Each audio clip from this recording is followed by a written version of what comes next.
حضرت سیدنا ابو بکر صدیق رضی اللہ تعالی عنہ کے دور میں جب ملک شام فتح ہوا تو وہاں کا گورنر بنایا ابو سفیان کے بیٹے یزید کو۔ یہ یزید امیر معاویہ کے بڑے بھائی اور ابو سفیان کے بیٹے تھے، افاضل صحابہ میں سے تھے۔ چنانچہ وہاں ایک جنگ کے بعد مال غنیمت تقسیم ہو رہا، اس دوران حضرت ابو ذر رضی اللہ تعالی عنہ نے ایک حدیث بیان کی کہ نبی پاک علیہ السلام نے ارشاد فرمایا، میری امت میں ایک آدمی ہوگا بنو امیہ سے جو دین میں تبدیلی کرے گا۔ ان اول من یبدل سنتی، سب سے پہلے جو میری سنت میں تبدیلی کرے گا، سب سے پہلے جو میری سنت میں تبدیلی کرے گا بنو امیہ میں سے ایک مرد ہے۔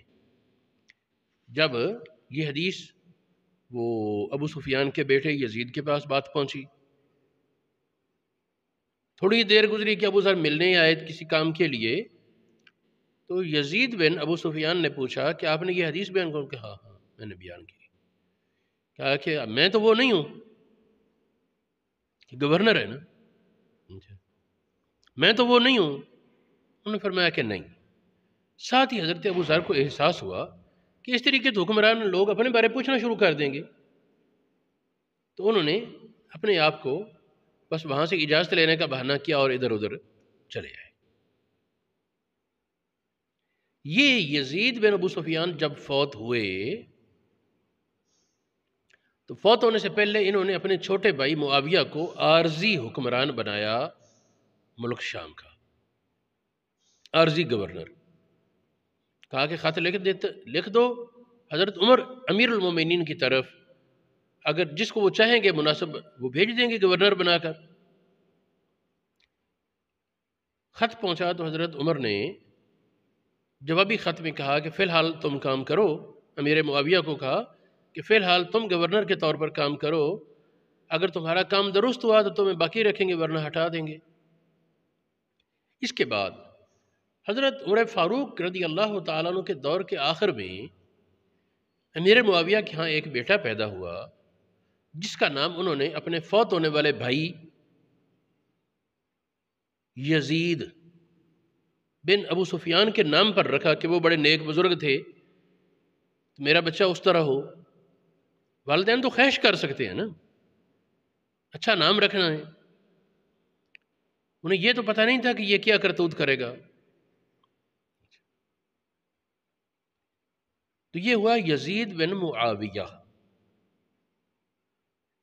یعنی صرف یزید کا، ہر یزید کو گالی دینا کوئی ضروری نہیں، نہ ہی ہر یزید کو گالی دینا درست ہوگا۔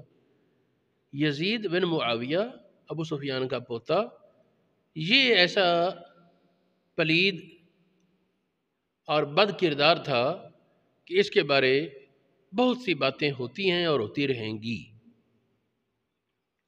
اس کا نام گالی بن چکا، اب کوئی زہر یزید کا نام نہ رکھے، اگر رکھے گا تو اسی پلید یزید کا ساتھی گنا جائے گا۔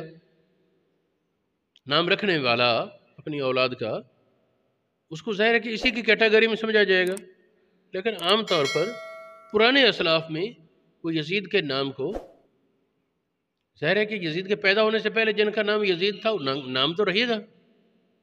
دوسری بات، اب اس حدیث پر میں آؤں، اس حدیث میں تو نام نہیں یزید کا تھا جو پہلے ذکر کی، لیکن امام بہقی نے دلائل النبوہ میں یہ حدیث ذکر کر کے کہا، انہوں نے جو عبارت لی اس میں اس کے آخر میں یزید کا لفظ موجود تھا۔ اتنا انہوں نے کہا اس حدیث کے بعد کہ میری سمجھ کے مطابق یہ یزید بن معاویہ ہی بنتا ہے۔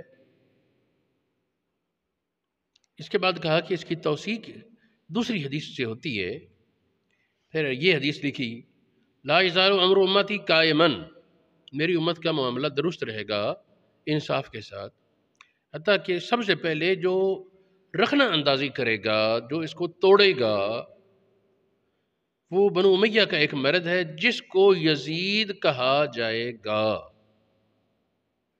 نام لے کر۔ یہ حدیث مسند ابو یعلا میں، البدایہ والنہایہ میں، سبل الہدی والرشاد میں، الصواعق المحرقہ میں، تاریخ الخلفاء میں، تاریخ دمشق علامہ ابن عساکر میں اور دیگر بہت سی کتابوں میں موجود ہے۔ اس حدیث کے بارے میں علامہ ہیثمی لکھتے ہیں، رجال ابی یعلا رجال الصحیح، اس کے راوی صحیح حدیث کے راوی بخاری مسلم کے راوی اس معیار پر ہیں، ان میں سے ہیں۔ ہاں اس پر ایک اعتراض تھا کہ اس کی سند میں مکحول راوی نے جس سے روایت کی ابو عبیدہ سے، ان کے درمیان انقطاع ہے، ملاقات نہیں۔ ویسے مکحول تابعی ہے اور ذہین، فطین، ثقہ اور بڑے مضبوط حافظے کا مالک، جو عبارت ایک بار سن لیتے، پڑھ لیتے، دیکھ لیتے، بھولتے نہ تھے۔ اس طرح بعض اوقات یہ ہوتا ہے کہ باقاعدہ تلمذ نہ ہونے کو ملاقات نہ ہونا سمجھ لیا جاتا ہے۔ حقیقت اللہ پاک جانے، امام جلال الدین سیوطی نے پابندی رکھی ہے کہ اپنی کتاب جامع صغیر میں کوئی موضوع حدیث نہیں لائیں گے۔ اس میں یہ حدیث موجود ہے یزید کا نام لے کر۔ اسی طرح امام سیوطی کی کتاب جمع الجوامع، اس میں بھی انہوں نے حتی الامکان موضوع روایات سے بچنے کی پوری کوشش، اس میں بھی یہ ہے اور بھی کئی کتابوں میں ہے۔ تو حقیقت اللہ پاک جانے، اگر بعض علماء کی تحقیق میں موضوع ہو تو موضوع کا ثبوت اس پر بڑا کمزور ہے۔ اگر کوئی بتانا تو پڑے گا نا کون سا راوی وضاح ہے۔ جھوٹ ہے تو جھوٹ بولا کس نے، بتائیں تو صحیح۔ پھر اس کی ایک سند نہیں، بہت سی سندیں، اور یہ مضمون کئی صحابہ سے منقول ہے، مختلف حضرات سے، تو اس لیے بس اس کو ضعیف تو کہا جا سکے اس انقطاع کی وجہ سے، لیکن موضوع کہنا وہ بڑا مشکل ہے۔